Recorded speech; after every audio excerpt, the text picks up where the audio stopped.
Take my heart and pull me down. Take my... Bem-vindos ao segundo take. O meu nome é António Araújo e, neste episódio, voltamos a Haddonfield para assistirmos ao final do Halloween. Falo, claro está, de Halloween Ends, o terceiro capítulo da trilogia realizada por David Gordon Green, que, 40 anos depois do clássico John Carpenter, ressuscitou o assassino da máscara Michael Myers e a sua vítima favorita, Laurie Strode. Para falar comigo sobre o filme, não podia deixar de convidar Pedro Correia, do podcast Vinyl and Celluloid. Como é que é, Pedro? Vamos bombar com elas todas? Vamos bombar à rei. António, mais uma vez obrigado por me teres convidado para falar deste filme, para o benefício de todos aqueles que nos estão a ouvir, ver, não sei, qualquer outro tipo de comunicação. Eu e o António não tivemos qualquer tipo de comunicação sobre a minha opinião relativamente ao Halloween Ends, portanto, tudo Sim, que vai nem eu surgir sei, aqui... nem eu sei a tua opinião, nem tu sabes a minha, ainda estamos aqui Há um perfeitamente às embargo. escuras. Exatamente. Mas já Há um agora, embargo. as pessoas já saberão que tu és um fã de slashers, e essa também é uma das razões pelas quais te convidei para este episódio, mas também porque falámos no ano passado sobre o Halloween Kills. Tu queres só recordar quem nos está a ver e a ouvir qual é a tua relação, em primeiro lugar, com a saga do Halloween até 2018 e depois qual foi a tua reação a esta aventura do David Gordon Green, que tem sido um bocadinho maltratada pelos críticos, mas que nem toda a gente concorda com essa reação, e eu penso que tu serás um deles, não é? Sim, bem, respondendo à tua primeira questão, eu sempre fui um grande fã de slashers, e pronto, é aquela ligação que tu tens, que se calhar para nós o Saw era todos os anos sabia um novo, e se calhar é a mesma relação que outras gerações, nomeadamente a geração dos meus pais, tinham em relação à Sexta-feira 13, embora eles não sejam fãs da série. E eu sempre tive um interesse e sempre gostei, achei divertido e interessante acompanhar portanto, o estilo do slasher e mesmo ver a influência original dos filmes italianos, do Giallo, não é? Do Mário Bava e por aí. Em relação ao Halloween, eu comecei relativamente tarde. Comecei pelo Halloween 2, que era um que passava no TV Cine ou Telecine, que era o que passava na altura. E se tu bem te lembras, não havia uma facilidade, não podíamos ir aos espanhóis só comprar Blu-rays ou DVDs. Na altura não tínhamos acesso a tantos filmes do Halloween. Havia o Halloween 3, que não tem nada a ver com o Michael Myers, como sabemos, que estava disponível ali nas grandes lojas. Havia o H2O, não é? O H20, como os fãs chamam. Eu nunca soube como chamá-lo. H2O não faz sentido nenhum Pois e não, H20 é estranho. mas eles gostam muito do H2O.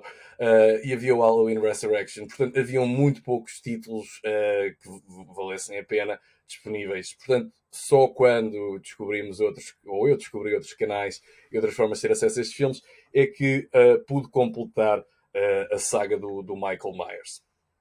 E de todos, isto sem me alongar muito, foi de todos os Big Three, estamos a falar do Pesadelo em Elm Street e do Sexta-feira 13 e do Halloween, os três grandes franchises de slashers, dentro do género de slasher, foi aquele que mais, não é inovar, mas mais explorou diversas ou várias ideias ou conceitos diferentes. E foi aquele que mais criou timelines diferentes, foi aquele que mais javardou, até em muito ponto negativo, e portanto, quando após estar do dormente, o franchise, desde 2002, se ignorarmos o reboot do Rob Zombie, em 2007, e a sequela de 2009, portanto, quando o David Gordon Green assume o controle, e existe o envolvimento do John Carpenter, embora só a nível de produção e a nível de banda sonora, mas havia uma esperança renovada de ver, ok, finalmente vamos dar mais uma chance. E eu gostei muito do Halloween em 2018. E fui das poucas pessoas que na altura fui ver o Halloween Kills o ano passado e efetivamente gostei, porque o David Gordon Green parecia ou tinha ali uma nova abordagem, foi buscar outra vez personagens antigas e tinha o conceito do impacto que nós nunca vimos, que era o impacto em Haddonfield daquilo que o Michael Myers fez e andou a fazer durante 44 anos. E isso para mim foi um conceito muito bom e até bem explorado. Eu não tenho problemas com o Evil Dies Tonight, que o pessoal tinha sempre, não gostava muito disso.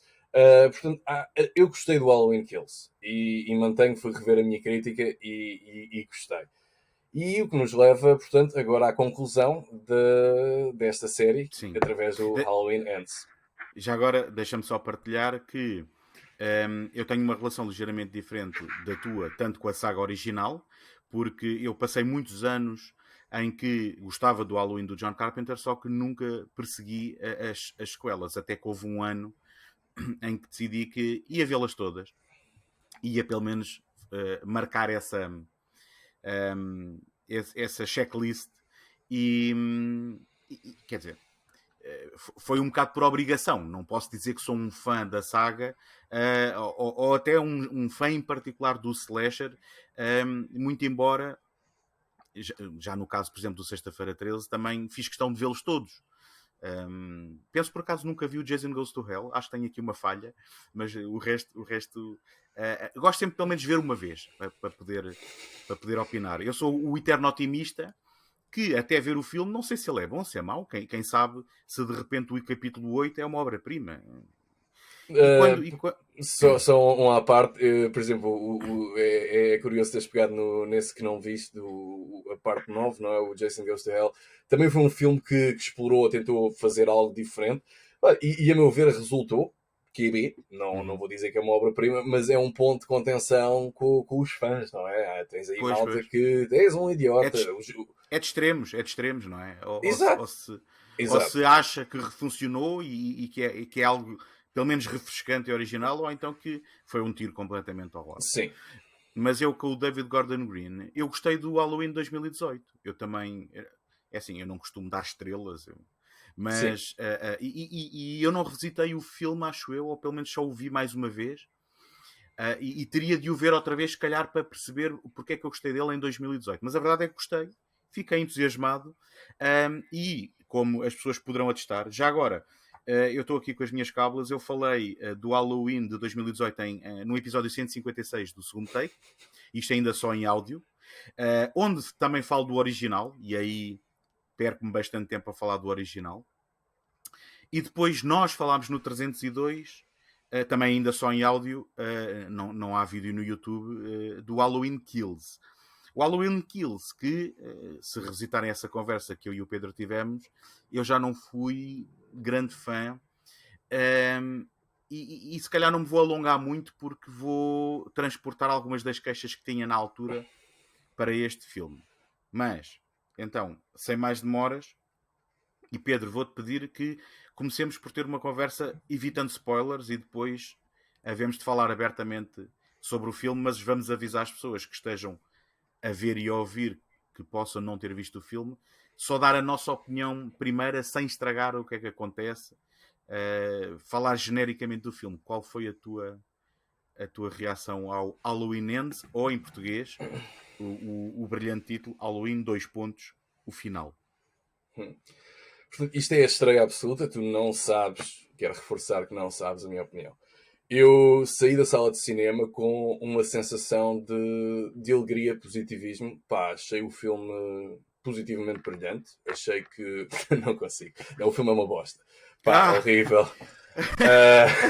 Não, mas bom, atenção, eu não me espantaria, porque eu acho que este é um filme que vai ao racha, portanto não me espantaria que eu acho que racha muito, porque foi um filme que eu evitei críticas, evitei tudo, e foi um filme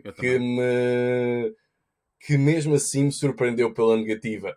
E antes de mais, sem entrar em spoilers e sem entrar em qualquer tipo de detalhe, eu acho que eu tenho um super poder. Não queria estar aqui a gabar-me, mas eu não... Há poucos franchises que eu acompanho, e usando um termo que até um amigo teu usou, dar para esse peditório, Vamos usar o exemplo do James Bond e por aí fora. Mas eu tenho um superpoder e reparei pela primeira vez que tinha esse superpoder em 2008, quando fui num evento familiar com os meus pais ver a estreia do Indiana Jones, o 4, não é? O Reino das Caveiras de Cristal. E logo na primeira cena, quando aparece aquele cão da pradaria, eu disse, isto vai ser bosta. E ia-me levantar para sair e minha mãe, Pedro, senta-te. Porque logo é esse superpoder que logo através da primeira cena é aquela sensação de eu não quero estar aqui mais. E raramente me engano. Portanto, isto foi a sensação, esse superpoder, aquele Spider-Sense, começou logo a tocar logo na sequência inicial. Não vou descrever o que é que acontece lá. Foi logo aí. E pá, eu acho que é um filme que não vai ser assim tão contencioso, porque a maioria das pessoas eu dei-me ao trabalho de ler a opinião e as pessoas já estão unidas na frente, que é o filme é mau. Sim, mais ou menos, porque um podcast que eu sigo, em que eles se dedicaram aos filmes todos do Halloween, que o podcast por acaso chama-se Halloweenies, que basicamente maltrataram e bateram, acho eu que até em grupo, acho que até se reuniram numa mob e bateram nos outros dois filmes anteriores e de repente eles este acham refrescante e original. Mas, enfim, não é com eles que estamos a falar, é connosco. É só para dizer que, de repente, parece-me que é um filme que não vai ter assim um consenso tão grande, porque há de haver quem ache isto original e pelo menos uma abordagem diferente. Agora, na minha opinião, o que eu acho é que há aqui também um certo síndrome quase do Star Wars nesta trilogia, em que me parece que há aqui, e aqui é mais estranho, porque no Star Wars foram tudo o que aconteceu foi porque puseram autores diferentes a tentar dar o seu spin a uma trilogia que depois acabou por não ser consistente do ponto de vista da abordagem. Aqui temos o David Gordon Green, com o seu parceiro de escrita Danny McBride, e depois em cada filme com colaboradores que eles chamaram, mas que nos oferece uma trilogia que depois não me parece consistente como um todo. Onde, no terceiro episódio, este episódio que estamos agora aqui a falar, me aparece que nos chegam com uma abordagem que, quanto muito, podia ter sido a abordagem do primeiro. E de repente parece-me que temos uma duologia e mais um terceiro filme que eu não o sinto como uma conclusão da história e do confronto entre a Laurie e o Michael Myers. Parece-me que é um filme em que se tenta fazer outra coisa e em que, por acaso, espera aí, nós temos aqui uma herança e temos que também cumprir este caderno de encargos. Quando todo o marketing diz-nos isto é um filme e tu depois vais ver e o filme não é isto, é outro. É uma coisa completamente diferente. E não é aquilo que prometem. E logo a começar por aqui, e isto poderia não dizer nada da qualidade do filme, mas logo a começar por aqui, me parece altamente inconsistente quando se tenta vender isto como uma trilogia. Não é? Eu não sinto isto como uma trilogia, eu não sinto que isto acaba a história que se começou no 1. Ou até no original. Isso acontece de um ponto de vista superficial e quase tangencial. Não sei se concordas com isso ou não. Sim, eu iria até um passo mais à frente, que é podemos estar aqui a dedicar um episódio inteiro que é o que é uma trilogia, porque isto na realidade não é uma trilogia. Se tu tiveres em conta que o parte 1 começa em 78, a parte 2 é de 2018, a trilogia acabou. Isto é o 3+1. Certo, okay? Mas também se considerares que a segunda parte tem o mesmo título do primeiro, logo por aí começa mal, não é? Esta nova moda. Lá está. Aí temos o problema. Eu não sei quando é que vais, ou quando é que queres começar aí a partição, nomeadamente com mais detalhes. Há patrão mesmo. Há patrão. Mas, pá, eu concordo contigo. Não há... E aquilo que eu estava a dizer, portanto, estava a tentar manter o suspense do David Gordon Green e algo inovador. Pá, o gajo enganou-nos bem. Enganou-nos a todos muito bem, no sentido em que, pá, ele parecia que sabia o que é que estava a fazer e afinal não. Ele não faz ideia. Eu não sei se posso dizer isto agora, mas basicamente, eu não vou entrar a detalhes, mas Ainda não, mas okay. Sim. O David Gordon Green, neste último filme, o Halloween Ends, ele foi buscar ideias, que depois eu vou desenvolver quais é que são, que foram tentaram fazer durante aquilo que é chamado pelos fãs da Thorn Trilogy, que é o Halloween 4, 5 e 6. E foram ideias que foram trazidas à mesa por pessoas como o John Carpenter, criador do original, e até o Quentin Tarantino, que não sei se sabes, mas escreveu um tratamento para o Halloween 6, na altura, que não foi a lado nenhum. E, portanto, o David Gordon Green pegou nestas ideias que foram rejeitadas na altura pelo produtor que tinha os direitos da propriedade, o Mustafa Akkad, e o gajo meteu aquilo numa batedeira e pronto, vendeu esta coisa que é o Halloween Kills, o Halloween Ends. E eu vou-te, mais uma vez, entrar em detalhes. Ontem, para mim, sair da sala de cinema, foi o fim de um ciclo, no sentido em que acabou. E para usar até uma deixa de algo que tu usas nos universos paralelos, não é?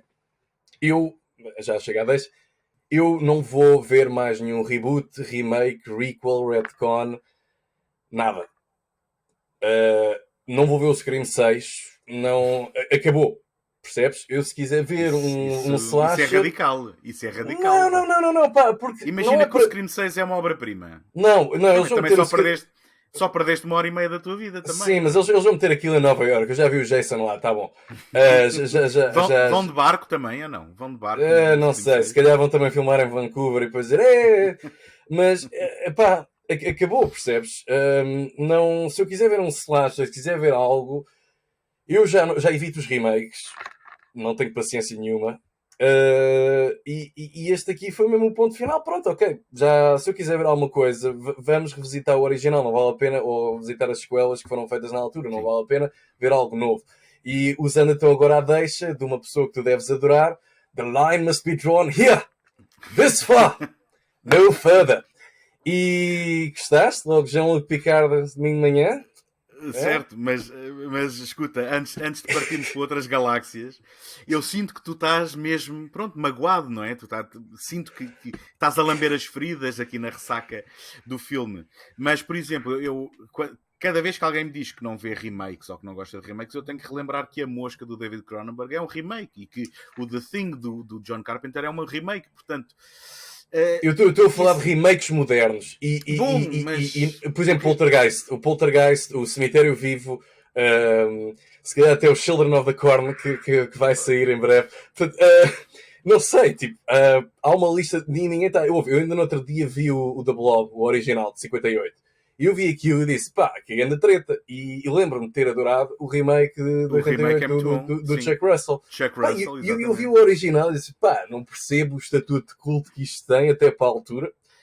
Não percebo porque é que a Criterion lançou isto, mas pronto, há muitas coisas que eu não percebo e sou feliz assim. Portanto, o ponto aqui não é os remakes, é esta nova abordagem que existe em relação a tratamentos de propriedades antigas. Porque se tu me disseres, ok, vamos fazer um remake e vamos lançar algo, ou vamos dar algo novo, de raiz, por oposição a uma sequela legado, ok, até posso dar o benefício da dúvida. Agora, eu ontem estava a ler um artigo sobre alguém que disse, e as pessoas que não gostam uma voz rara, que não gostam do Halloween Ends, não percebem, porque isto é exatamente o que eles tentaram fazer com o Exorcista 3. Errado.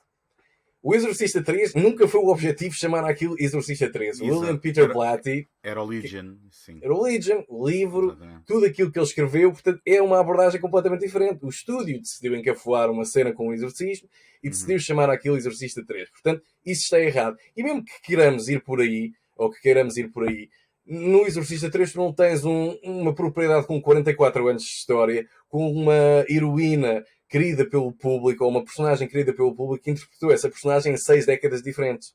Durante 6 décadas diferentes. Sim, e eu vou-te dizer o que é que eu acho que é logo o problema, logo à cabeça. É que, tal como o pai, não é? Agora, chama-se Malik Akkad. O Malik Akkad. O Malik Akkad tem aqui a sua galinha dos ovos de ouro e também decidiu que vai sempre haver filmes de Halloween. E esse é o problema logo à cabeça, porque o que eles aqui tentaram fazer foi tentar trazer algo de diferente à fórmula. Só que eu acho que só tens 2 formas de fazer isto. E nenhuma delas é boa, que é, ou tu segues a fórmula e toda a gente vai acusar de que este é mais um filme que não é original e que é igual a todos os outros, mas agradas os fãs de base, ou tu tentas fazer alguma coisa diferente e de repente as pessoas acusam, que é o caso que eu penso que acontece com Halloween Ends, que é, este até pode ser um bom filme, mediano, mas não é um filme de Halloween. E eu penso que este filme está quase no limite de não ser um filme de Halloween. Só que como tem o caderno de encargos, eu volto a dizer e usar esta expressão, por acaso tem que ter lá o Michael Myers, por acaso tem que ter lá a Laurie Strode, que são remetidos, e aqui já estou também a pisar perigosamente na área dos spoilers, mas são remetidos para personagens secundários no seu próprio filme. E eu penso que isso também é grande parte do problema. Sim, vamos lá ver. Entre essas duas opções que tu deste, eu acho que há um meio termo, que é inovar, mas com respeito. E contrariamente, isto é uma opinião pessoal, um slasher não se eleva. Um slasher consome-se. É o que é. E o problema... podes usar esta. Pedro Correia 2022. Eu estou-me a rir porque eu tenho um grande problema com o conceito de terror elevado. Exato. E se tu estás aí por aí, também temos mais 15 minutos de conversa. Mas não. É que eu acho que não há terror elevado, nem há terror que é rafeiro. Há filmes bons e maus, e em todos os géneros, não é? E o terror não é exceção, não é? Sem dúvida, mas aqui quando se fala de terror elevado é aquela camada de pretenciosismo e isso é diferente, mas isso é o que hoje em dia, o que tu vires, a maioria dos produtos lançados por aquele estúdio que os meus amigos adoram dizer, ei, o Pedro não gosta, A24, epá, são tudo... Já agora eu não tenho problema nenhum com os filmes dessa empresa, portanto... Gosto imenso dos filmes do Ty West, do que eles distribuem do Ty West, e têm bons filmes. O problema aqui é que estão profundamente associados a um estilo de terror hoje em dia, que isto é um filme de terror, mas na realidade é uma análise onde nos devemos sentar e refletir. E eu acho que tudo bem. Podemos aqui estar até ao final dos tempos a debater porque é que os filmes de terror têm sucesso ou sempre tiveram sucesso. Mas, Pedro, desculpa. Eu acho que esse problema é de quem aborda os filmes e não de quem os faz. Porque isso acontecia sempre que cada filme de terror se aproximava dos Oscars. Depois tinhas que ter aquela camada de sanitização que dizia isto não é bem um filme de terror, isto é um thriller psicológico. Isto é um estudo de personagem. E porquê? Porque o terror tem uma certa conotação quando chegas ao mainstream. Agora, eu não me importo de uma abordagem inteligente ao terror. Por que não? Qual é o problema? Sem dúvida. Uma coisa é inteligente, outra coisa é pretenciosismo com camadas de... Isso é debatível e não vale a pena... Sim, isso é debatível e não vale a pena estarmos agora aqui. E aqui é a situação em que tu pegas um slasher e tu podes dar um novo toque a um slasher. E vamos dar aqui como exemplo algo que foi, por exemplo, o meta slasher, nomeadamente, falando para lá do Scream, tu tens o Popcorn de 1990 e o Fade In de 1980, dois filmes separados por 10 anos, e até o próprio o House e o outro, o April Fool's Day, onde há uma tentativa ali de aligerar as coisas, há uma tentativa de trazer alguma inovação, mas honrando os princípios que não vão alienar as pessoas que no fundo te pagam as contas. E o que o David Gordon Green fez, para além de mostrar aqui uma completa ausência de ideias, vai para lá disso. Vai para uma descaracterização completa das personagens. E isso é uma coisa que, não podes. Acho que as personagens podem evoluir, mas evoluírem para o extremo oposto sem qualquer motivo, que é o que acontece aqui, e sem dizer que é a personagem A, B ou C, é algo que não se deve fazer, algo que falha e algo que aqui surge como, olha, é assim, é lidar. E agora, consome esta porcaria e é bom que gostes e vais comprar mais pipocas. E é isso que para mim... Porque é assim, há boas ideias e há momentos em que eu... em que até disse sim senhor, coisa e tal, no Halloween Ends. Existem ali momentos de... isto noutro filme há rasgos de momentos do que é o Halloween. E eu vou-te Mas- dizer o que é que Sim. o que é mais frustrante para mim. É que eu acho que o David Gordon Green é um ótimo realizador. Eu gosto da estética destes filmes, eu gosto da forma como estão realizados. Eu gosto da fotografia. Eu acho que são filmes visualmente muito apelativos. Acho que chegam a ter a sua beleza até. Isto pode parecer estranho. Mas há qualquer coisa que me atrai na forma de filmar do David Gordon Green. E depois, e sendo que ele tem todo um historial de cinema indie, não é? Sim. Parece-me de repente que os argumentos não estão à altura do olho e da estética do David Gordon Green. O que é estranho, porque eles já fizeram no passado, e eu digo fizeram, mas se calhar é melhor focar no David Gordon Green e não meter o Dan McBride ao barulho. O David Gordon Green já fez filmes ponderados e sensíveis e com um certo estilo muito próprio, que eu penso que ele aqui, se calhar este é o filme dos três da trilogia dele que se chega mais perto de ser um filme de David Gordon Green em termos da sensibilidade e de algumas sequências que já vamos falar. Mas depois tudo isto é desperdiçado na escrita do argumento e lá está. E nesta tentativa de explorar estas ideias e de tentar trazer alguma coisa inovadora que eu sinceramente, eu estava a ver o filme e eu não sendo tão fã como outras pessoas, como tu, não sendo um fã daqueles aguerridos, eu cheguei a certas cenas em que estava assim, os fãs vão ficar possessos com isto. Eu estava no cinema e o meu primeiro pensamento foi, os fãs não vão gostar nada disto.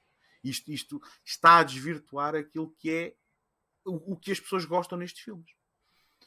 Mas quando quiseres, entramos então nos spoilers. Se quiseres dizer mais alguma coisa antes de entrarmos por aí. Epá, eu só vou acrescentar uma coisa. Eu acho, concordo com aquilo que tu disseste até certo ponto. Eu acho que este filme peca em muitos pormenores técnicos que vão para lá da história, do argumento, da caracterização das personagens. O filme, para mim, Consegues dar exemplos que não estraguem nada? é um filme que, em termos de edição, em termos de alguns ângulos que foram escolhidos, para mim não acrescentam ponto nenhum. Achei a banda sonora achei fraco, especialmente comparado ao que foi conseguido no capítulo anterior, onde há toda aquela recriação CGI do Donald Pleasance que para mim não me incomodou. Eu achei, uau, muito bom. Uhum. Achei a Mas música. Mas desculpa, mas não temos aqui nenhuma recriação CGI. Não. O que eu estou aqui a ok. dizer é onde algo tão arriscado foi tão bem executado. Ok. Aqui achei a música demasiado forçada, e não estou a falar só da composição do John Carpenter, que para mim passou completamente ao lado neste capítulo, mas também aquela tentativa de injetar rock dos anos 70 numa tentativa desesperada de ser próximo do original. Portanto, eu acho que aqui o filme falhou também em muito pormenor técnico. Portanto, não concordo. É curioso. Concordei. Também aí temos visões diferentes, mesmo estando os dois alinhados de que o filme não é bom. Mas Sim. então vamos avisar quem nos está a ver ou a ver e ouvir, que vamos entrar em spoilers, vamos estragar o filme. Portanto, se querem ver o filme ainda antes de terem o filme estragado, façam pausa e voltem depois de verem o filme a partir daqui em diante. Vamos falar abertamente sobre todos os pormenores. It's been 4 years since Michael Myers vanished without a trace. Hello.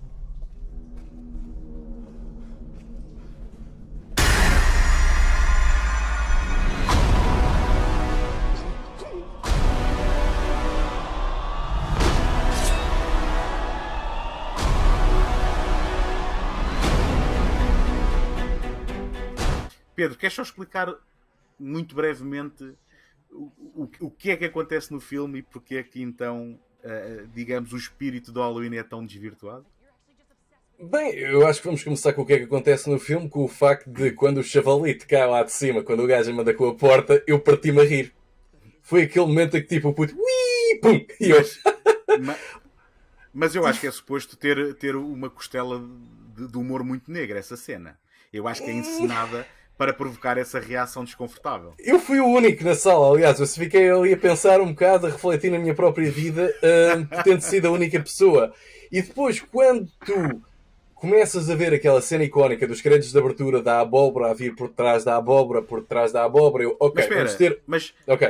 e quando viste o lettering a emular o Halloween 3, não ficaste Sim, com foi tudo. uma ligeira... Sim. Não, foi isso, foi a abóbora a dizer, ok, bacana, vamos ter um filme em que o Michael Myers não é o assassino principal, fixe. Os créditos já me estão a informar disso. Tu discorreste isso tudo dos créditos? Acho que não há uma forma diferente de interpretar. Os créditos têm sempre um significado, não é? Especialmente quando tu vês a abóbora a apodrecer e feito em reverse, em que torna-se outra vez ativa e fresca e tudo mais do Halloween 2018. Eu se calhar nunca tinha abordado os créditos com tanto pensamento sobre eles. Agora que falas nisso, fico curioso para ir visitar todos os outros. Elevado. Isto é elevar o Halloween. É verdade. É um novo patamar. Essencialmente, o que nós temos aqui é uma grande salganhada que vai pegar numa ideia que não resultou em 1985, quando o franchise Sexta-feira 13 tentou fazê-lo, e que mistura David Lynch dos anos 90, nomeadamente aquela personagem do James Early do Twin Peaks, e também aquelas sequências do Lost Highway da moto e tal. Aquilo, não sei, mistura muitas influências. E combina muitas ideias que foram rejeitadas, nomeadamente até um tipo quase que parece o Busta Rhymes, do Halloween Resurrection, e que questiona qual é a origem do mal, e realmente será que é o mal que me faz... O mal impacta as pessoas e como é que os eventos afetam as comunidades. Mas isso já foi uma ideia que tinha sido explorada no anterior. E basicamente temos aqui um acidente bastante divertido e humoroso, em que existe uma pessoa que é vítima de bullying por toda uma comunidade e que, por motivos estúpidos, ou por ausência de motivos claros, se torna um assassino. E é basicamente isto. Sim, mas Pedro, deixa-me ajudar, porque é um miúdo que matou acidentalmente, ou melhor, é um adolescente que matou acidentalmente um miúdo, e anos mais tarde ele é ostracizado porque é encarado pela sociedade como um assassino.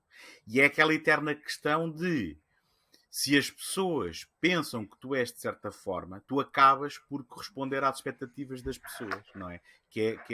E aí sim a tentativa de trazer este tema do, será que um assassino é fruto da natureza ou é fruto do seu meio ambiente? Porque as pessoas, ao ostracizarem e ao tratarem da forma como elas o veem, não é? Pensando que ele é um assassino de crianças, ele acaba por se tornar naquilo que fazem dele. Ok? Vamos já ver. Não vamos usar o termo assassino de crianças plural. Ele matou um chavalito por acidente, não é o Freddy Krueger que andava lá a fazer. Ele matou, mas de repente as pessoas tratam-no como se ele seja... Como certo. Se ele fosse um assassino, não é? Exatamente. Um segundo Michael Myers, vamos assim dizer, que é profético, não é? Que é o que vai acontecer no filme. Exatamente, mas aqui temos demasiadas histórias sobre a origem do mal. E lá está, quando eu pago aqui o equivalente de 12 euros para ir ao cinema ver um slasher, se eu quisesse estar a debater as origens do mal, eu ficava em casa a ler Hannah Arendt, como já o fiz. Não precisava de ir ao cinema para ver esse estudo. E o problema aqui é que o David Gordon Green tentou encafuar muitas ideias, executadas mais ou menos como tu quiseres, mas temos essa situação de as pessoas precisam, como dizia o Tony Montana no Scarface, you need the bad guy, hein? Portanto, as pessoas precisam de algo para culpar, e como não tinham o Michael Myers, bora pegar no Corey. Também, pronto, já vamos aí.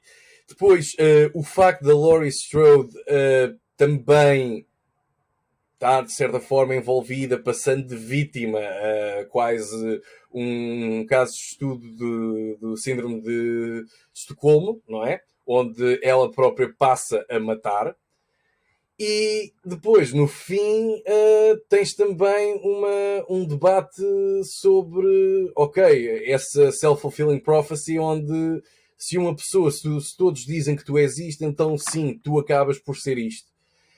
E são muitos temas deixa-me só, quando tu dizes que a Laurie Strode passa a matar, já estás a saltar para o final do filme, quando há o confronto, não é? Não. Sim, não. É assim, tu tiveste aqui 44 anos onde a Laurie Strode foi pessoa inocente, vítima em recuperação, alcoólica, vingadora, e aqui agora parece uma tontinha qualquer, e ela, de certa forma, quando está a matar, vamos usar ainda um conceito muito bonito, ela está a fazer autoterapia ao escrever aquele livro que, pronto, tem ali um conteúdo muito forte. Eu acho que estou contigo nestas queixas. Olha, a começar pelo livro.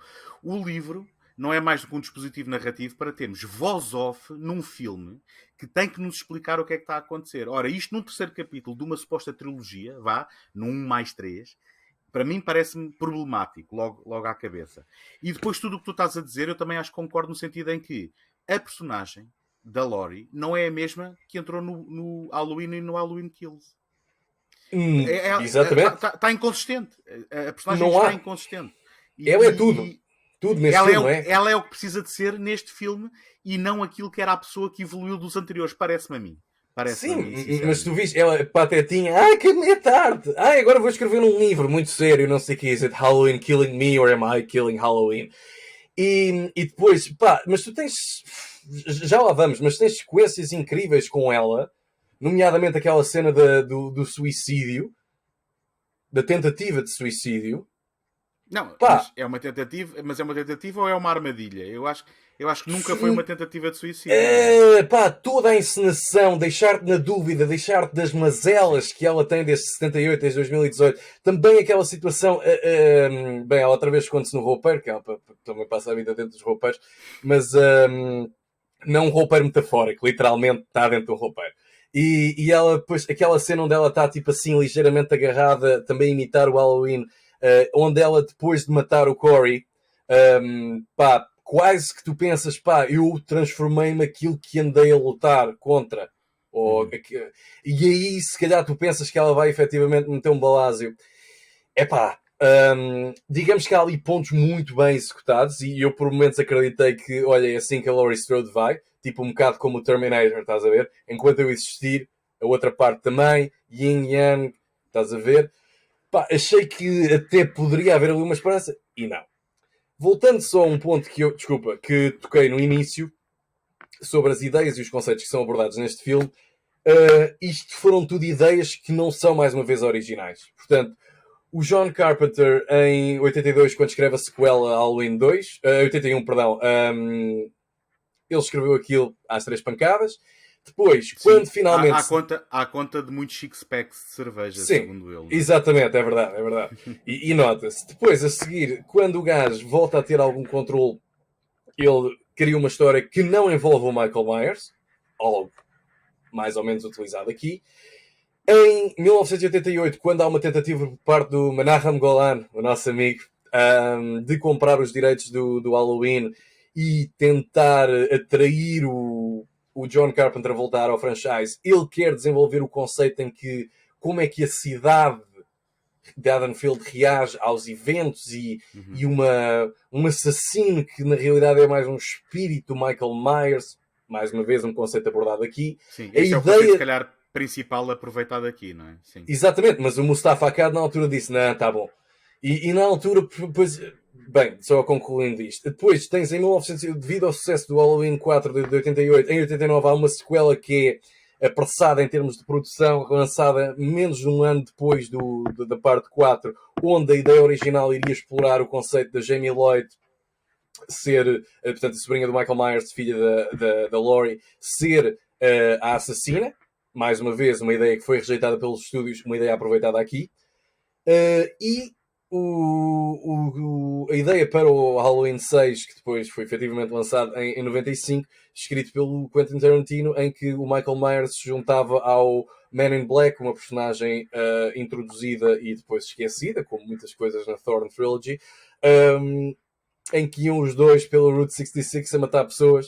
Portanto, um conceito de colaboração explorado aqui. Todas estas ideias foram rejeitadas porque não correspondiam ao que o franchise devia ser e não era uma evolução. E a questão que aqui nos temos que colocar é, tudo bem, nós lemos isto na internet, ai, que giro que isto seria, e até podemos ponderar um bocadinho, olha, como é que isto teria sido, que engraçado. E a verdade é que tivemos isto e, olha, realmente está bom. Por isso, olha, não deu. Eu diria que esse elemento da colaboração, nós ainda não nos debruçamos o suficiente sobre ele, porque esse é o pior pecado talvez deste filme, porque o Michael Myers não é uma personagem que faça sentido em colaborações, em parcerias. E tudo o que se passa no que diz respeito a essa colaboração neste filme, eu acho que até eu que não sou o tal fã aguerrido, sinto que é um desvirtuar da personagem. Não faz sentido nenhum. Eu quase que preferia isto, depois também não quer dizer que o filme saísse bem, mas quase que preferia então que o Michael Myers não estivesse neste filme. Mas assim sendo, isto não seria a conclusão da trilogia com a Laurie. Estás a perceber qual é que eu acho que é a dificuldade que eles tiveram com este filme? Ou seja, o que é que estão a tentar fazer? Porque é que este filme não foi o primeiro? Isto faria mais sentido se introduzisse uma nova trilogia em que este era o primeiro, em que se desfaziam do Michael e depois tinhas um novo assassino. Por exemplo, ia deixar muita gente zangada. O meu Halloween não é este, eu quero o Michael. Iria haver isso tudo. Mas pelo menos fazia sentido, não como uma conclusão de uma trilogia, quando eles tiveram muito cuidado para, no marketing, não nos darem a entender que o Corey existia sequer, não é? E por muitos bons motivos, não é? Porque vamos já ver aqui uma coisa. Eu concordo parcialmente com aquilo que estás a dizer. Eu acho que uma execução que teria tido sucesso seria... Não podia ser aquilo que é, mas se o Corey tivesse já aparecido e fosse, por exemplo, sei lá, estás a ver aquele chavalito que vai contra o Michael Myers no original de 78? Tipo, aquele jumpscare em que o gajo vai um puto mas vai correr. Esse depois é o Lonnie no segundo, não é? Exato.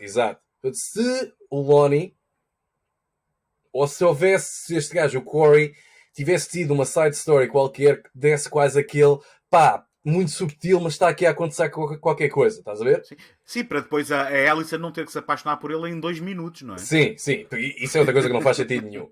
Portanto, este gajo é introduzido, ainda por cima, um ator muito pouco carismático, uma personagem muito pouco carismática, e eu digo-te, todas as séries têm aquela personagem que as pessoas não gostam. E durante o Halloween, não sei se tu estás a par disto, a série do Halloween tem a Tina, uma personagem introduzida na parte 5, odiada pelos fãs. Nem o Busta Rhymes, do Halloween Resurrection, recebe tanto ódio quando o gajo mandou a pontapé de karaté lá no Michael Myers. Nem ele recebe tanto ódio como a Tina. A Tina é tipo o saco de pancada. O Halloween 6 fez isto e ao menos não tinha a Tina. E eu digo-te, a Tina pode descansar em paz, porque entre a Débora e o Corey, vem ao diabo e escolha. Porque duas personagens irritantes. Quem é a Débora? A Débora A Débora era aquela que andava a dormir com o médico e tal. Depois tens a enfermeira. Depois tens a cena do side plot de Dinastia que fez tanta necessidade àquilo como uma guitarra no enterro. Mas, lá está, mais uma daquelas coisas. Porquê? Porque é que estamos a ver isto? E toda a transformação do Corey, tipo, eu acho que sei do que é que estás a falar quando disseste isto vai irritar os fãs. Irritou quando o Michael Myers agarra o Corey e faz aquilo que todos nós queríamos fazer, que era desaparece. E o gajo olha nos olhos e depois tem aquele momento de game respects game, recognizes game, estás a ver, tipo, exatamente, tipo, tu passaste por cenas bem lixadas, mano. Estou a topar, tipo, não te vou matar porque tu já estás morto por dentro. Eu fiquei fisicamente doente, ok? Exatamente. E tipo, mas o gajo olha nos olhos e tipo, uou! Corey Cunningham, mais uma aliteração, não é? Corey Cunningham, cujo nome deve piscar o olho ao Sean Cunningham. Sim. E que manda muitas vibes de Arnie do Christine, do John Carpenter, em termos de ser um inocente no princípio que é corrompido. Porquê? Porque lhe deram uma moto, foi? Deram-lhe uma motozinha. Não, e todo o seu arco, não é? É alguém inocente no princípio que acaba corrompido e que acaba, não é? O vilão mas o gajo também parece um bocado... E depois é outra coisa. Dão aquele contexto do Norman Bates, da mãezinha dele, e do paizinho, ou padrasto, ou o que é que era. Eu vou dizer, uma das coisas que eu menos gosto na escrita do David Gordon Green e do Danny McBride e dos outros colegas deles é que não há personagens em Haddonfield além das personagens principais. O que há são arquétipos. E são arquétipos. Olha, só temos bullies, que neste caso são um grupo da banda musical. Isto é inédito, até é cómico. Eram. Eu jogava que eles eram da... Porque eu não tinha as legendas. Pá, porque eu vi a versão dos espanhóis. Não, fui ao cinema, mas não tenho legendas. Não, eram da banda.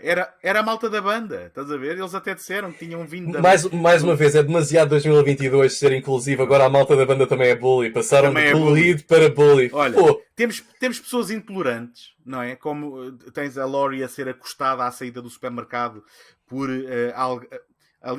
alguém que está a cuidar da vítima daquela cena da lâmpada fluorescente no Halloween Kills. Mas que amargurados, são intolerantes perante aquilo que a Laurie passou e apontam-lhe o dedo. Temos gente simplesmente mal educada, como o DJ da estação de rádio. O DJ da estação de rádio é simplesmente um gajo mal educado. Deixa-me só terminar isto. E depois temos gente excessivamente e incompreensivelmente agressivo, como a mãe do Corey, que é uma daquelas personagens que é... Então, mas isto, estamos a ver o Carrie do Brian De Palma de repente. Isto só faltava ela ser religiosa, não é? E benzer-se, porque... Ou seja, isto não são personagens. Isto são arquétipos que ali estão para servir a história e acho que são escritos a traço grosso demais. Eu não gosto nada desta forma como estas personagens, que depois eles querem que tenham uma influência naquilo que é os temas dos filmes, mas com personagens assim não dá. Eu não consigo acreditar nisto. Sim, sem dúvida. Eu iria ter um passo mais longe, por acaso não sabia que eles faziam parte da banda, mas explica muita coisa. Eu por acaso pensava que eles iam tipo a um jogo qualquer de... Não, porque o bacana tinha o batuca, eu pensei só que o gajo era pá. E se reparares na roupa deles, alguns deles têm ainda aqueles fatinhos que eles têm, cheios de botões. Não sei, eu estava demasiado distraído com a salganhada que ia haver. Epá, vamos já ver. Lá está, são personagens que... E depois toda aquela cena no início o gajo foi morto e tipo... Quando eles estão a mostrar várias pessoas que morreram, mas que não morreram às mãos do Michael Myers. Há um que parece suicídio. Ok. Depois, lembro-me perfeitamente, há um casal que está assim encostado no carro, parece saiu do Goodfellas com o tiro e o gajo. Isto foi o Michael. Michael doesn't use guns. Mentira. Exatamente no episódio anterior, o Michael mata alguém com uma pistola. Portanto, não, mas atenção, mas aí deixa-me só dizer que o que eles estão a ilustrar é a paranoia da cidade em que tudo o que acontece agora é o Michael, não é? Mas isso já tinha sido feito antes, pá. Sim, já tinha sido feito antes. E o que é que o Michael andou a fazer durante aqueles anos todos? Andou a ser alimentado pelo sem-abrigo, andou tipo, olha, a ler um bocado, pensar na vida. Epá, mas voltando aqui ao foco, o facto daquele tipo ser bullied pelas criancinhas, ele podia ser bullied pela cidade, mas isso outra vez era uma repetição do Halloween Kills. Não há ali um... Tipo, ele não sabe... chegar-se à frente, ele parece uma pessoa bem ajustada no início, depois há uma necessidade de justificar que ele afinal não era bem ajustado e que destruíram a vida dele. Depois tens aquele romance meio Wild at Heart de David Lynch encafuado ali, que também não faz sentido nenhum. Mais uma personagem que é inconsistente com o resto. A Alison, sim. A Alison está mais crescida, mas a comportar-se como uma adolescente, não é? Quer dizer, enfim... Eles talvez justificam isso pela sua má escolha de parceiros, porque aquele polícia com quem ela andou também é um perfeito idiota, não é? Não, aquele senhor era um senhor com muito nível de atenção. Era. Eu diria que depois o DJ faz lembrar um bocado um TB ou uma referência ao John Carpenter, nomeadamente ao The Fog, não é? Não achas que é mais Texas Chainsaw Massacre 2? Também. Mas já está. Depois, eu durante grande parte da duração do filme, tive alguma dificuldade em perceber porque eu estava a ver um filme para maiores de 18. Se calhar porque... Até chegar a essa cena, não? Mas é assim, o Halloween nunca foi um franchise ou sempre ocupou posição de liderança em termos de ditar como é que as coisas deveriam ser feitas e depois uma oposição de seguidor da tendência. E aqui não é uma coisa nem outra. Portanto, depois existem algumas situações com sangue, mas o Halloween nunca se distinguiu pelas mortes criativas até o David Gordon Green ter aparecido. E se vamos para isso, ok. Tipo, eles nunca vão bater quando o Jason espreme a cabeça do humano e saltam os olhos. ou quando o outro tipo é morto na sanita, na parte 5. Pá, nunca vai bater o Freddy Krueger. A cena da língua achei demasiado poético e pouco fora demais, de... não é? Um pouco Sim, demais, e sim. depois, como colecionador de vinil, aqueles riscos estavam-me Mas- a deixar bastante incomodado. Mas, ó Pedro, mas Sim. não era o Michael Myers que estava a matar nessa ocasião. Também tens que ter isso em conta. Ah, não é? pois foi o. É um estilo diferente. O Corey traz um gostinho diferente às mortes, pá. Não, mas depois aquela cena. Epá, pois, mas Também mesmo tens quando... aquela cena do... Como é que se chama aquele... em que ele põe na boca do outro miúdo, como é que se chama aquilo para soldar, não é? Aquela chama. A chama de soldar. Epá, mas Sim. isso lá está. Sexta-feira 13, parte 5. Onde o Roy, que na altura não era o Jason, tem um flare daqueles de sinalização e espeta na boca de um gajo. Mas pronto, o que eu estou a dizer, para todos os efeitos, a malta pode... O David Gordon Green podia estar agora aqui a conversar connosco e a dizer, não, mas Pedro, aquilo não era o Michael, aquilo era o Corey. Portanto, não me venhas agora dizer do estilo que estás habituado, porque isto é uma coisa diferente, não é? Ok, então vamos mais uma vez, um contraste de estilos, a única vez em que eles dois se juntam e o Michael olha para o Corey e diz, está fixe?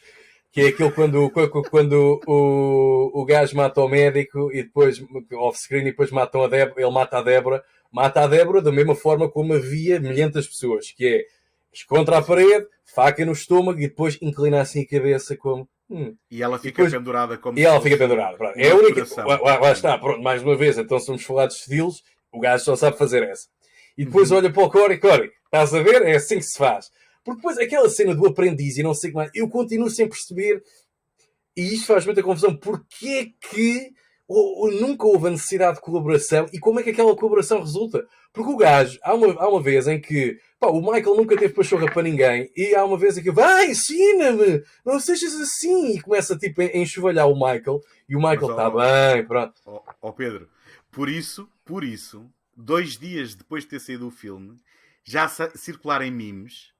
E já agora deixa-me só enquadrar esta cena. É que imediatamente a seguir a essa colaboração na casa do médico, nós temos uma cena em que vemos o Corey numa moto com alguém atrás e só Sim. quando a câmara mexe é que vemos que é a Alison. E por momentos tu ainda pensas, espera, então, mas ele agora terá a levar o Michael Myers de moto e obviamente, passado 2 dias já há memes em que é o Michael Myers que vai agarradinho a ele na moto. Já vi os memes todos, olha, tu viste o Arrested Development? Ou nunca viste? Sim, vi. Viste? E então tem um quando tem a Lindsay e o como é que se chama? Aquele que diz sempre, o Tobias. O Tobias assim, Funke. O Funke. E ele diz assim, a terapia, relações abertas não funcionam. E tens assim, sexta-feira 13, parte 5 e Halloween Kills. As pessoas enganam-se a achar que vão resultar para eles. Mas eu acho que no nosso caso, tens bué memes. E também já vi o outro o paródia de férias de Natal, em que ele diz assim, acabar satisfatoriamente uma trilogia de filmes de terror. E o gajo, a cena em que o Clark abraça o sogro e ele diz, the lights aren't blinking, Clark. E o gajo, o Michael isn't in it. I know. Portanto, sim, os memes são aquilo que nos traz alegria e nos traz um bocado de esperança. Certo, mas atenção, tu aí já estás aí para todo um universo de memes. Eu estava a falar em particular de comentarem Sim. a parceria deles, que é uma coisa que não... desculpem. Eu não tipo, gosto Myers e filho. Eu sei que isto é um filme de ficção, eu sei que isto é um slasher, só que as coisas têm que ser verosímeis no universo dos filmes, e isto não faz sentido. Deixa-me dizer-te que o que eu acho que houve aqui, ao longo destes 3 filmes, foi uma grande baralhação temática na cabeça do David Gordon Green. E eu acredito piamente, eu não estou a dizer que eles são pessoas pouco inteligentes e que não pensaram nestas coisas, mas perante o resultado final destes filmes, eu acho que há uma grande baralhação e inconsistência em termos daquilo que eles nos queriam dizer tematicamente. Eu fiz aqui um pequeno resumo, só para tentar ilustrar o que eu quero dizer com isto. Por exemplo, no primeiro filme desta trilogia, o do Halloween 2018, o Michael Myers é apresentado não como um papão, mas sim como um homem. Afinal, ele não é o papão. É um homem, ele até foi preso e está aqui nesta instituição prisional. Mas no segundo filme, Halloween Kills, ele é indestrutível, que leva tiros, pegam-lhe fogo, dão-lhe paulada e ainda se levanta para sobreviver. Portanto, ele afinal é o papão ou não é? No Mas próprio isso já tinha sido explorado no Halloween 2018, em que ele sobrevive à cena final da prisão e das chamas. Existe aquela cena pós-créditos em que ele continua a respirar. Bom, está Portanto, bem, isso, em isso é aquele destu- sting, isso é Ok, aquele sting do isto vai pronto. voltar, não é? Mas, por exemplo, no segundo filme, uma coisa que sempre me meteu muita confusão é aquela coisa que toda a gente goza, não é? Evil Dies Tonight, pá, pessoas quase literalmente com archotes e com forquilhas, não é? E eu fico sem perceber, espera aí, estamos a subscrever a mentalidade de turba e a justiça vigilante popular. E isto será a mensagem que o filme está a passar? Porque eu não entendo se o filme está a criticar ou se está a subscrever isto. Estás a ver? Agora, Eu acho que é uma crítica, não é? Mas isso depois volta à questão eu, do... eu não a reconheço como uma crítica, porque ao fim e ao cabo o Michael Myers é a encarnação do mal puro e parece que a única forma de o pararmos é assim.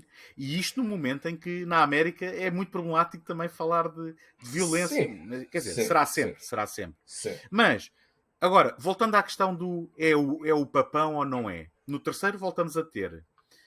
Eu já não sei. Ah, exato. É quando o Corey vai lá ao esgoto e rouba a máscara ao Michael Myers. Ele está a bater-lhe e a dizer: tu és só um homem numa máscara de Halloween, tu não metes medo. Ou seja, ok, voltamos a flutuar neste binómio papão ou homem normal. E depois esta temática de o Corey é um assassino porque é um produto da sociedade que o maltratou. Mas o Michael Myers nunca foi isto. O Michael Myers é uma criança que aos 8 anos do nada mata a irmã. E que tens o Donald Pleasence o tempo todo a dizer ele é o mal puro, ele é a encarnação do mal. E portanto, em que é que ficamos? Ou seja, na prática, o que é que ele nos está a tentar dizer? Eu penso que ele não está a tentar dizer nada definitivo, mas também não está propriamente a levantar grandes questões filosóficas. Ele está simplesmente, parece-me, a picar o ponto temático sem explorar nada disto. Exato. Não é? Concordo, eu acho que faltava, e infelizmente nunca poderemos ter isso, um Charles Bronson a pôr ordem nisto, não é? Era ele que vigilante com ele. Mas eu concordo absolutamente contigo, e é isso que... Vamos já ver, eu acho que pode resultar esta oscilação entre é um homem, mas tu nunca vês a cara do Michael Myers por completo. Eu acho que isso pode resultar, e nós estamos a tentar dar alguma profundidade, né? Nem falei de elevação, mas alguma profundidade a como é que, portanto, todo o ecossistema reage a estes eventos. Mas se nós vimos, pá, o body count do Michael Myers, se ignorarmos as sequelas e olharmos só para o original, meia dúzia de malta, tipo, ok, isto aconteceu há não sei quantos anos. Portanto, são as mazelas, é um bocado aquela vibe do David Lynch, do que está por debaixo da imagem bonita e idílica que passamos para fora. Mas já está, não há uma exploração. Não vejo um grande problema entre essa oscilação entre homem ou monstro, no que toca ao Michael Myers. Mas já está, pronto, a personagem do Corey não resulta, e isso leva-me a um ponto final. Eu não vou ver O Exorcista do David Gordon Green, porque exatamente isso. É um filme que tem tudo para ele achincalhar à grande. Porque no fundo vais ver, se calhar, ter o Pazuzu a corrigir o mal da sociedade. Porque o verdadeiro tesouro são os amigos que nós fizemos pelo caminho. E, Achas que o Pazuzu vai ter um parceiro? não, eu não acho que o Pazuzu vai ser um parceiro. O Pazuzu vai ser mostrado como um mal que na realidade não é o mal, porque a sociedade é que qualquer mal que o Pazuzu possa fazer é trazer ao de cima o mal que já lá está inserido. E quando tens em conta que as personagens principais agora não vão ser o estereótipo branco como era vais ter a Chris McNeil, mas não vais... Bem, se a Ellen Burstyn continuar viva. Mas não vais ter só os brancos. O gajo vai fazer aquela injeçãozinha que agora é muito, muito apelativa de racismo, não sei o quê. Vais ver. Ah, não, porque é uma criança que não pronto, como é uma minoria, vamos ter que analisar isso. E o mal é o mal que a sociedade... E Eu toda acho essa... que nem tinha bem noção de que ia haver com a Ellen Burstyn de realizado volta. Com a Ellen Burstyn pelo de volta. David Sai para o ano Pois, já. agora que falas nisso, eu lembro-me de que ela pediu um caminhão cheio de dinheiro e que vai doar o dinheiro quase todo, Pois. ou todo, que lhe vão pagar, e que ela aceitou só por causa disso, porque ela acho que resistiu muito. E agora que falas nisso, lembro-me de ter lido, mas acho que até tinha apagado da memória que seria o David Gordon Green a realizar isso. Mas, É ele. E agora a Heather Langenkamp disse: não seria interessante se. Como é que já nem me lembro como é que ela se chamava? Já não lembro da personagem dela, mas ela não seria. A Nancy. Eu também não. A Nancy. Não seria interessante se a Nancy. Pá, mas calma, a Nancy morreu. Tipo, voltava, tipo, sequela do original. Exato, ignoramos os outros, claro. Pá, e isso apela mais a quem não conseguiu ter uma carreira brilhante depois desses sucessos em muito novos, não é? Portanto, pois, ela se calhar quer comprar uma casa de férias, pá, também não sei tá se bem. assim. Não, isso sim, ela quer trabalhar, ok, mas não é nada contra a Heather Langenkamp, é algo contra esta tentativa forçada. E, por exemplo, se vamos usar um exemplo de alguma de conteúdo sobre a temática, exploração de temática ou dando um pouco mais de profundidade ao slasher. Freddy Krueger era-nos apresentado em 1984 como alguém que, possivelmente, fez coisas marotas com crianças e não devia, e para além de as matar. Em relação a ele ser pedófilo ou não, é um tópico que é tocado, mas é posto em dúvida no reboot de 2010.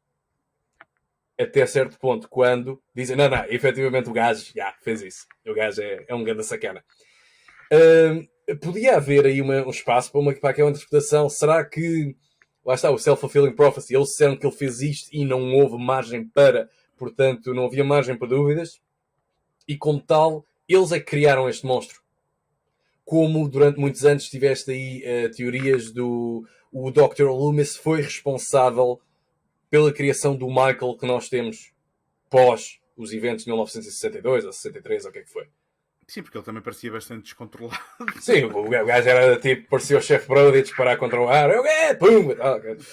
Portanto, mas já está, sempre foram coisas que era giro e interessante e estamos limitados a ver isto em filmes feitos por fãs que adoram certas propriedades e têm que as realizar eles próprios esses filmes, estás a ver? E eu acho que há muito mérito nisso. Agora, acho que há uma coisa que não foi tocada aqui, que é, passámos não sei quanto tempo a dizer mal deste filme, e há muito mais para dizer, mas se me permites tocar um pouco nos positivos. Ainda assim, levantando os negativos. Eu também trago uma lista de coisas boas, muito embora tu tenhas muito falado... curta. Não, e muito embora tu tenhas falado mal de todas elas, portanto também é curioso. Ok. Fala tu primeiro dos teus pontos positivos, então. Epá, eu não posso começar com um ponto positivo sem ser um negativo. Vemos finalmente o fim do Michael Myers. Agora, aquela cena toda na cozinha, então ela espeta-lhe uma faca, o mano tem que andar a tentar agarrá-la em vez de tirar a faca? Ponto. Depois, toda aquela situação de tipo, gostei, achei satisfatório, achei o facto de eles finalmente... tinha peso e finalidade toda aquela participação de Haddonfield em peso das pessoas. Sim, quando o gajo... Não, pera, também tenho que apontar, a cena do crowdsurfing é brutal. O gajo... ser levado para o palco. Eu acho um bocado mais, mas eu percebo o que é que eles tentaram fazer, que é aquilo da mesma forma que a cidade estava assombrada, eles agora tinham de matar o mito e toda a gente testemunhar para poder aliviar o ar, não é? E ver o gajo a ser triturado, pronto. Sim. Isto seria fantástico, ou melhor, foi uma conclusão fantástica, foi bonito ver isto no cinema. Teria sido melhor se eu não tivesse visto o Halloween 20, onde a Laurie Strode decapita o Michael Myers, depois afinal era só um paramédico, mas decapita o Michael Myers, mas tipo, pum, acabou, pronto. E aquele final é satisfatório, porque era feito por um gajo que sabia fazer as coisas, o Steve Miner.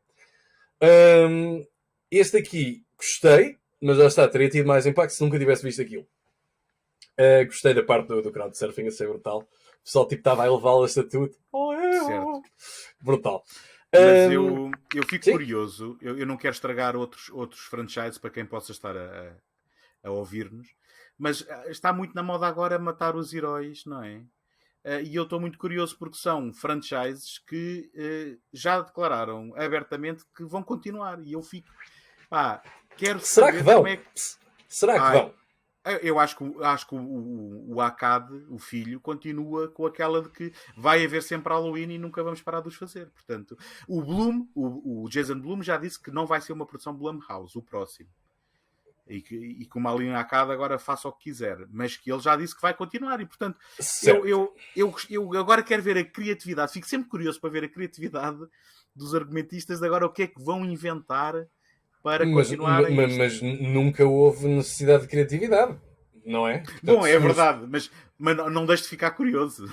Mas nunca houve necessidade, sim, é um facto. Mas há aqui 3 pontos em relação a isso que tu estás a dizer que eu faço questão de reforçar. O primeiro é, sem ser através de reboots, tu não tens sequelas, não tens uma sequela de Sexta-feira 13 há aqui mais de 13 anos, não tens um Pesadelo em Elm Street, excluindo o reboot desde o Freddy contra o Jason, não tens, portanto, isto já foi há 20 anos, ou 19 anos. Sim, eu estou a ouvir, mas não estou a perceber onde queres chegar. Não, chegar. esses franchises que tu estavas a dizer vão sempre haver sequelas. Será? Não, eu estou a falar do Halloween em particular. Do Halloween em particular.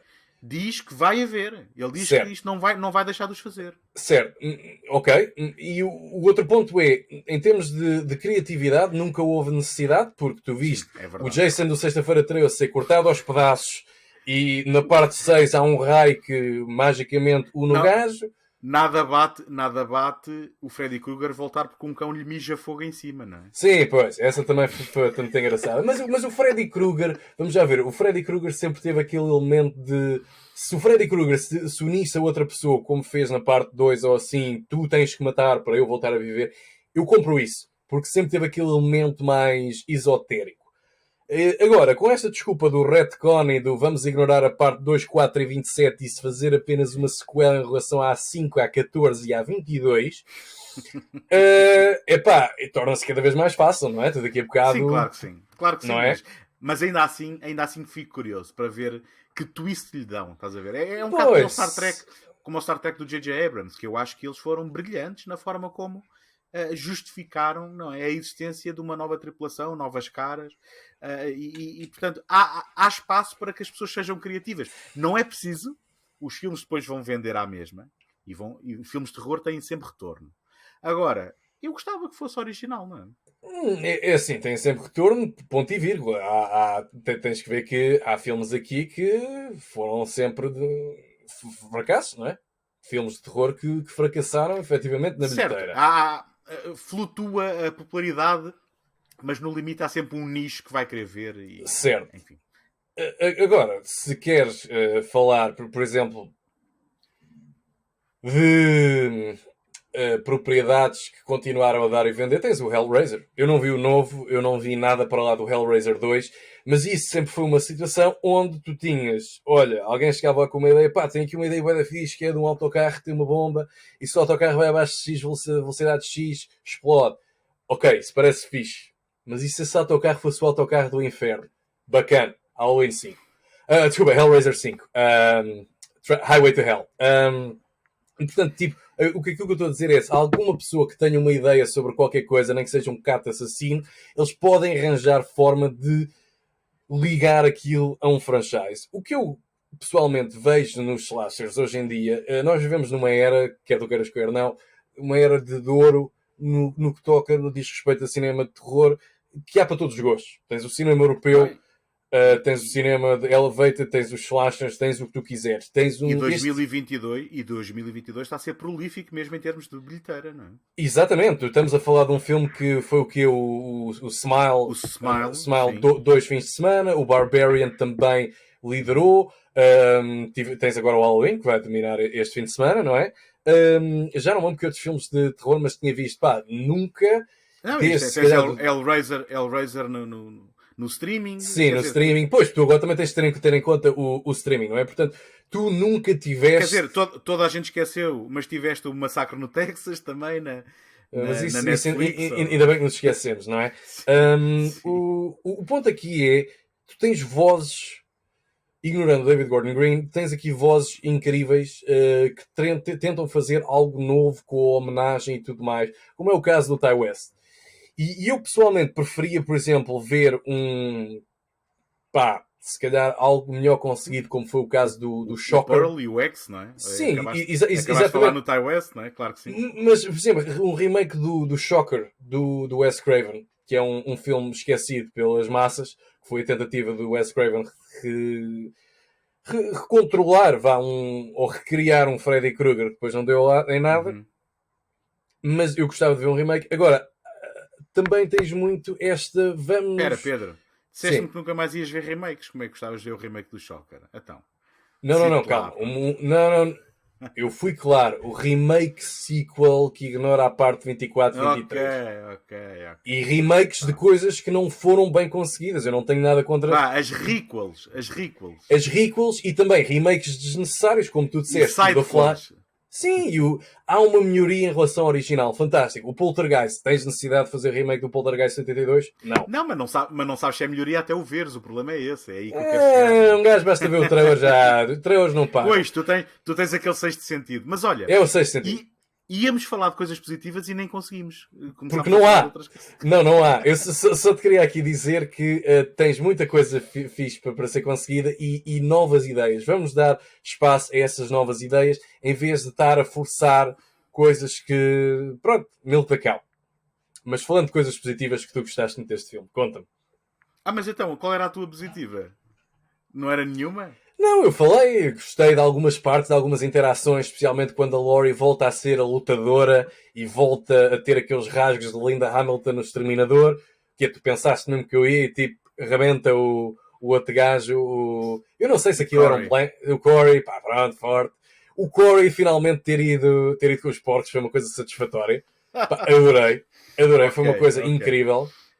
E tens muita coisa fixe ali. A língua do tipo, tens coisas, alguns rasgos muito fixes. O final feliz da Laurie, porque ela merece paz, ela merece amor, Sim. ela merece não escrever mais nada.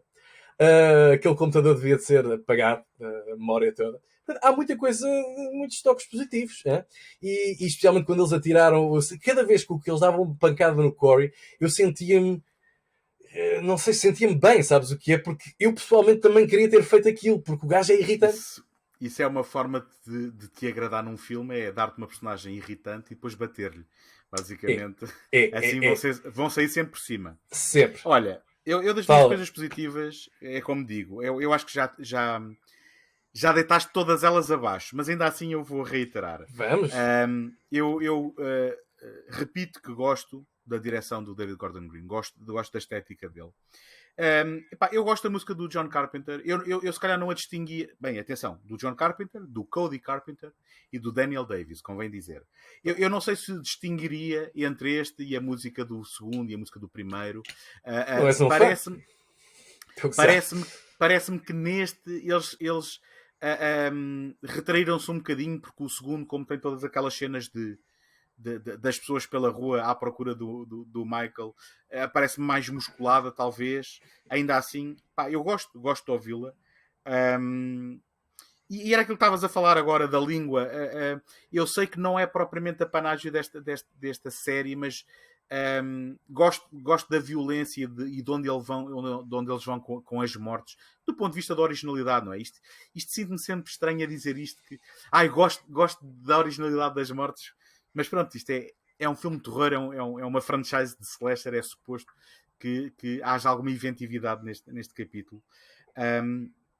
E gostei, em particular, de que este é um filme, como eu dizia há pouco, talvez dos três, que se sente um bocadinho mais como o David Gordon Green a querer fazer um filme do David Gordon Green e menos a querer fazer um filme de Halloween.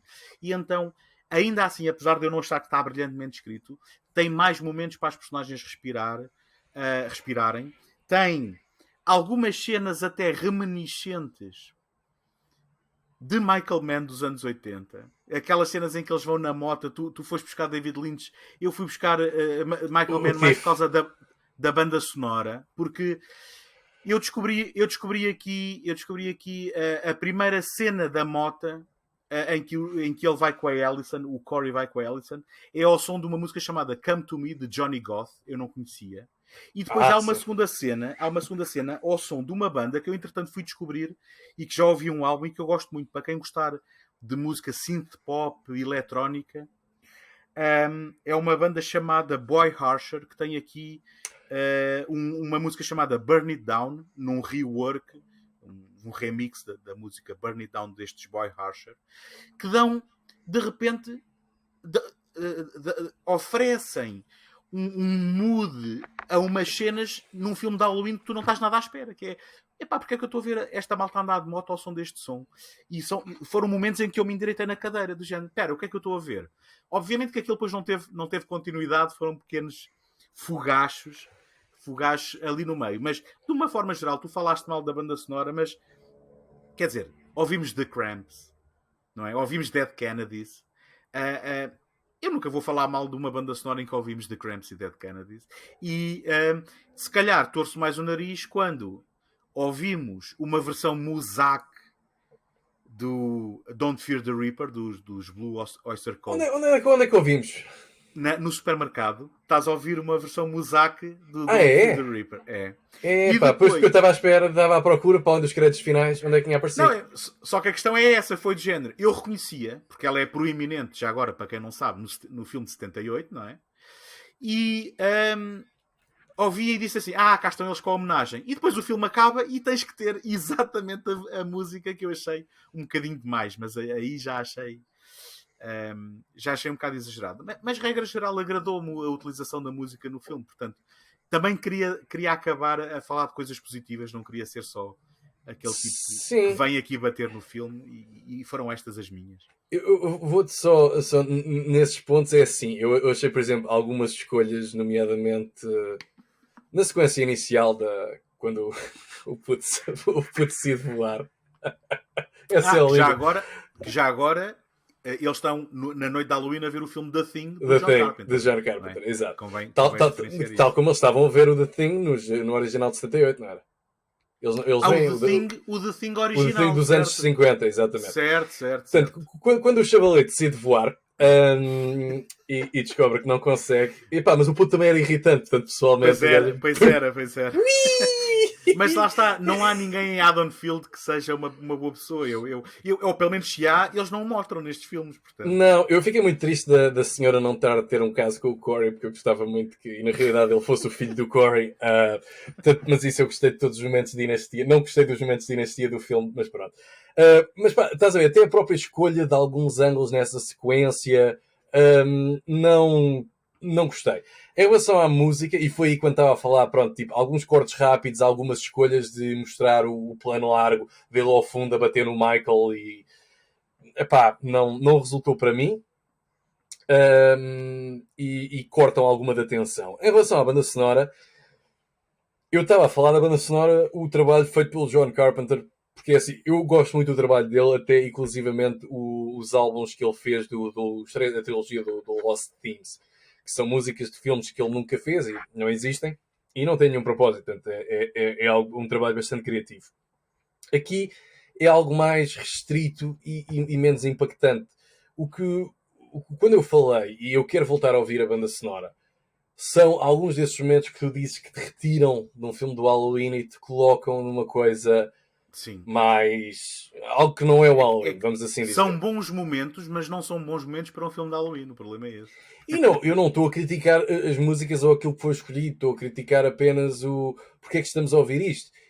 Ok, estamos a ouvir esta escolha de musical porque temos uma personagem que é DJ que não acrescenta porra nenhuma à história. Pois não.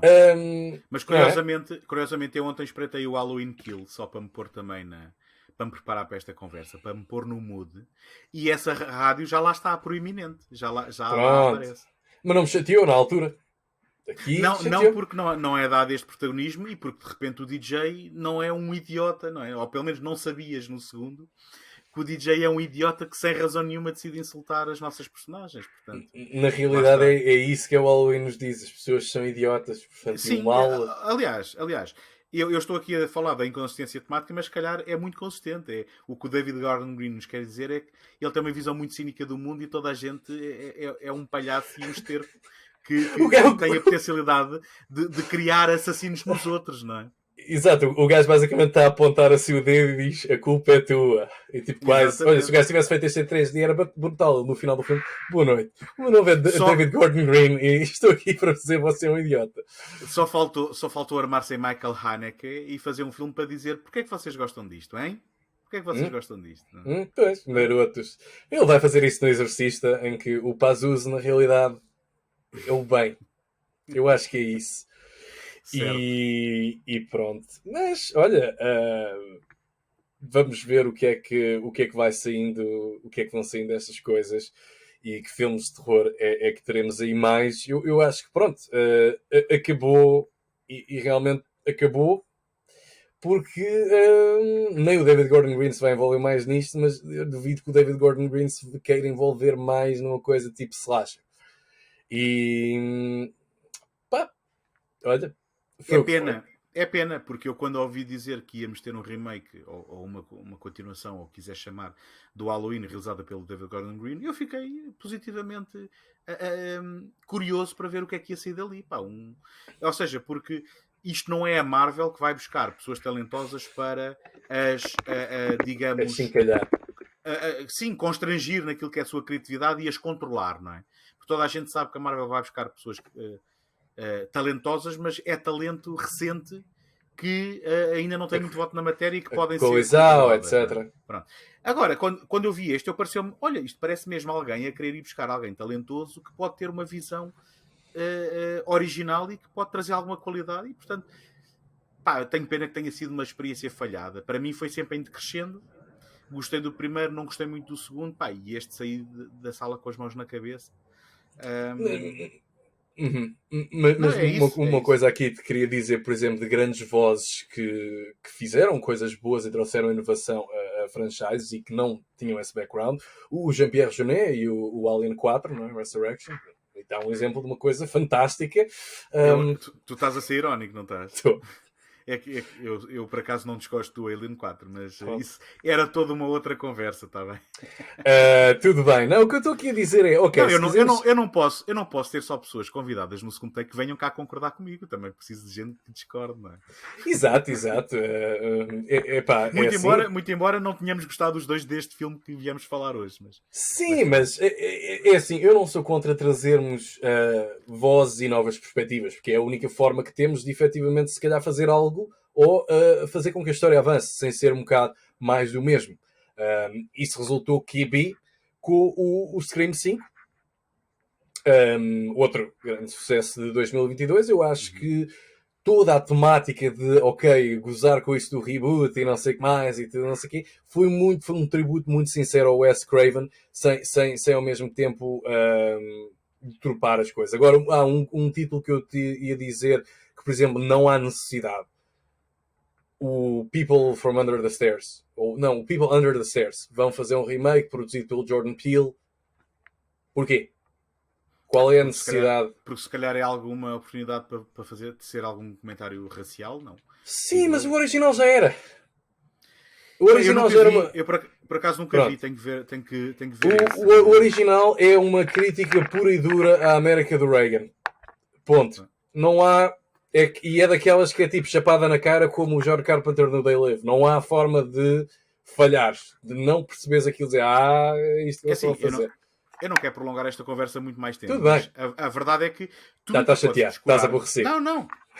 Tu nunca podes descurar a abordagem de se fazerem estes remakes, porque é mais uma oportunidade de pegarem algo que já existe, que não te obriga a criar, e a faturares mais um bocadinho. Quer dizer, também não nos podemos divorciar deste conceito capitalista da coisa, não é? Não, nem vamos, nem eu, tipo, de um ponto de vista de se eu fosse produtor, pá, eu tenho ações da Disney e não vejo Marvel porque acho aquilo a maior palhaçada, o que não quer dizer que não queira tirar proveito de todos aqueles que à cada sexta-feira, se vê o Capitão Trambolho, estão lá para ver o do Capitão Trambolho 7.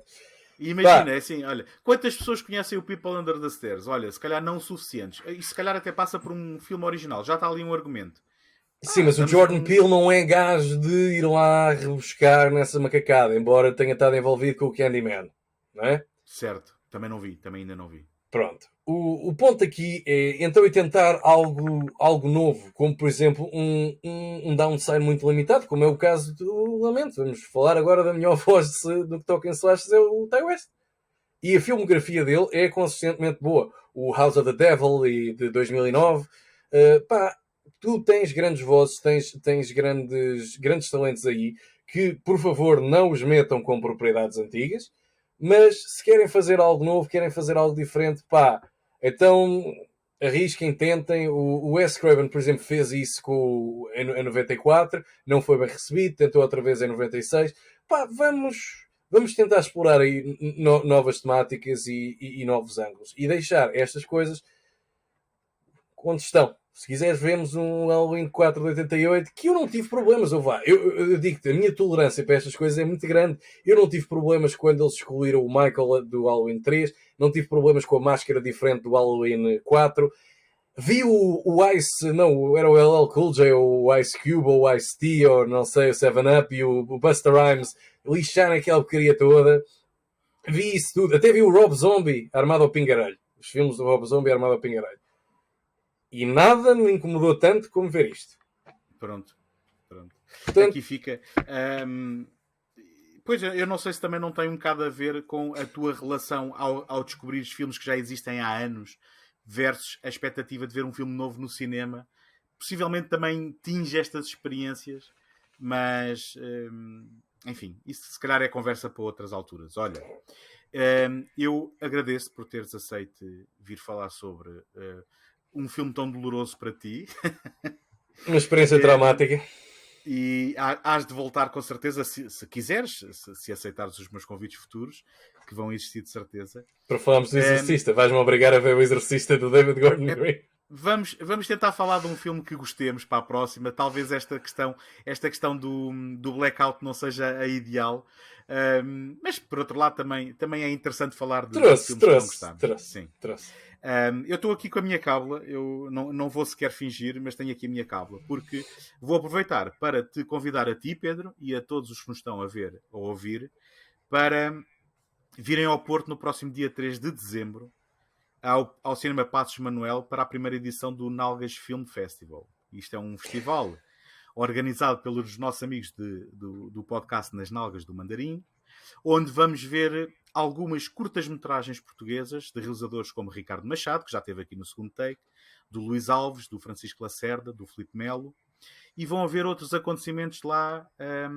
As portas vão abrir às 4, vão poder assistir ao lançamento do anuário do Videoclube do Sr. Joaquim, vai haver uma feira do colecionador, vai haver participação de alguns podcasts, nomeadamente o segundo take, o VHS, a Sala Azul, o fio condutor, e vão ter um vídeo também exclusivo do Cineblog a estrear lá.